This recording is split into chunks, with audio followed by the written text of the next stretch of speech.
You clicked on this, so you know why you're here. Since no one else has seemingly said it, I'm going to tell you who exactly Elijah Wood's character, affectionately known as the lawyer, actually is. And then I'm going to tell you why and prove it, and I'm right. So let's get to that part. But before we do that, I'm going to have to ask you to do that thing. Hope you like what you see. So yeah, not going to do a full summary of the movie. I'm assuming you've seen it. Same reason why I don't warn people of spoilers in the title, because that's asinine, and I would assume that you've seen the film since you're watching this. But we do need to talk about a couple of things. We obviously have our returning character, Grace. We meet a lot of new characters. In fact, she's the only survivor from the first film, not a demon named Mr. Beale, a la Belial. We meet these new characters. We have our setup. We have the plot line. And it's an Illuminati-based scenario where they did a pretty clever job of creating a sequel with, again, one returning human character. Sound like Jackie Daytona. The most interesting character to me was Elijah Wood, because he didn't give a fuck.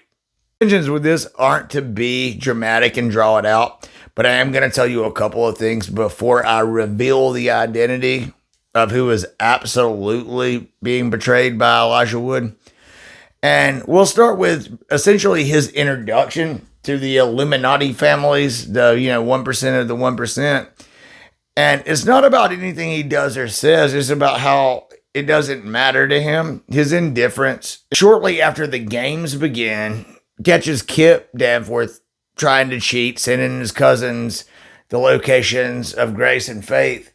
And he goes over, gives him a tisk, and reminds him what, essentially his client would think about it and, the repercussions of such.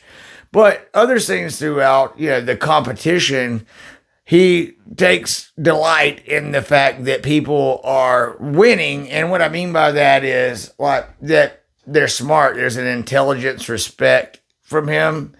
You have a couple of scenes, I think there's two, where the rule books are mentioned and he gives an approving nod when there's a loophole that is acknowledged by one of the competitors.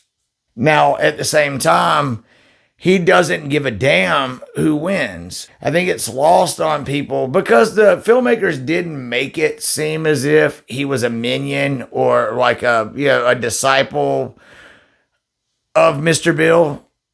Belial. That's not the case.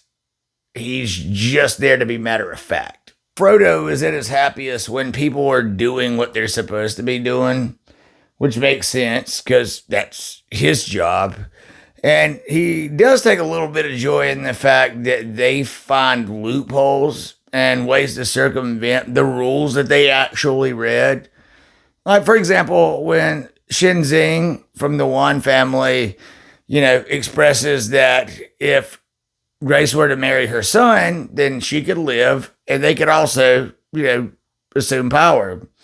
You also have the same scenario occur with the killing of a family member, and it's not being illegal. He has this smirk, this almost pleasure in the fact that they're not wrong. Not that he gives a shit. He's not partisan to anyone. There's no loyalty. But I can appreciate that he appreciates the fact that I'm here to do my job, and at least these people know what the hell I know. Nevertheless, this isn't any more obvious than at the very end of the film when everything has went to complete shit. Now, we don't know where this goes from here. You get Lich, Belial, Mr. Bill. I don't even know if he could get his transmission coming through, whatever. But you couldn't think that he was happy because, see, B was always through Lawyer expressing his disdain for not following the rules. Now, the rules were followed, but he seemingly is someone who wants things to go his way, and I can't assume that that was his way. But that's another story. Nevertheless, we have Elijah, the lawyer, gives an approving nod and a smirk towards Grace. He don't give a shit what Belial thinks. He just appreciates her playing of the game, so to speak, right? And that's exactly why I'm telling you that he is this.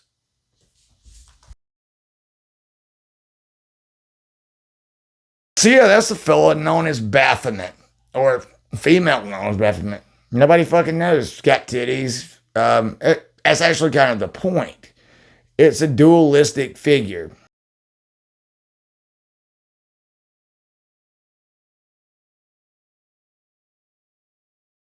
Not even necessarily evil. It's literally a representative in between. Yeah, that's where the lawyer thing comes from. It mitigator between what's supposed to happen and whether it's good or evil that wins out on that doesn't matter. It's a bridge. It's a conduit. Then, Elijah and his get up.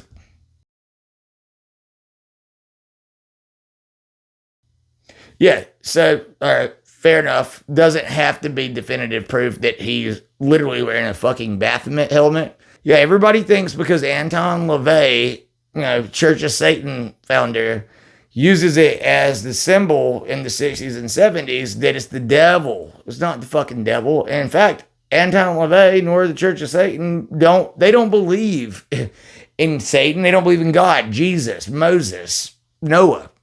No, they're just hedonists, and they just throw a middle finger up using religious iconography. Pretty much, Baphomet is nothing but a scale, but one that has a centered base and makes sure that things stay balanced. Doesn't side with evil more than it does good, whatever that means. So yeah, Elijah, the lawyer, it's Baphomet. Pretty simple to me. Anyhow, guys, appreciate you checking me out. We'll catch you next time. I'm Dustin. This is Horror Movie Rewind.